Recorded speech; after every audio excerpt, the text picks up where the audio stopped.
টি-20 বিশ্বকাপের গেল আসরের স্মৃতিটাই ফিরিয়ে আনলো পাকিস্তান। সেবারও ভারত ও জিম্বাবুয়ের কাছে হেরে আসর শুরু করেছিল বাবর আজমের দল, কিন্তু শেষ পর্যন্ত 2022 টি-20 বিশ্বকাপের ফাইনাল খেলেছিল পাকিস্তান। এবারের আসরে পাকিস্তানের শুরুটা অনেকটা সেরকমই। নিজেদের প্রথম ম্যাচেই হোঁচট খায় পাকিস্তান। নবাগত যুক্তরাষ্ট্রের কাছে হেরে আসর শুরু করে বাবর রিজওয়ানরা। এরপর ভারতের বিপক্ষেও অবিশ্বাস্য হার। 4 ম্যাচের মধ্যে প্রথম 2 ম্যাচে হেরে অনেকটা ব্যাকফুটে পাকিস্তান। 5 দলের গ্রুপে কোনো পয়েন্ট না পেয়ে 4 নম্বরে অবস্থান তাদের। 2 ম্যাচ খেলে সমান 2টি করে জয় পেয়েছে ভারত ও স্বাগতিক যুক্তরাষ্ট্র। তবে রান রেটে এগিয়ে টেবিলের শীর্ষে ভারত আর 2-এ স্বাগতিকরা। 2 ম্যাচে 1 জয়ে 3-এ কানাডা। আর পাকিস্তানের মতোই কোনো ম্যাচ না জিতে টেবিলের তলানিতে আয়ারল্যান্ড। তবে 2 ম্যাচ হেরে গেলেও সুপার 8-এ যাওয়ার রাস্তা এখনো পুরোপুরি বন্ধ হয়ে যায়নি পাকিস্তানের জন্য।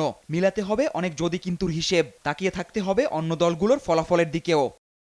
প্রথমত নিজেদের পরের 2 ম্যাচ কানাডা ও আয়ারল্যান্ডের বিপক্ষে বড় ব্যবধানে জিততে হবে পাকিস্তানকে।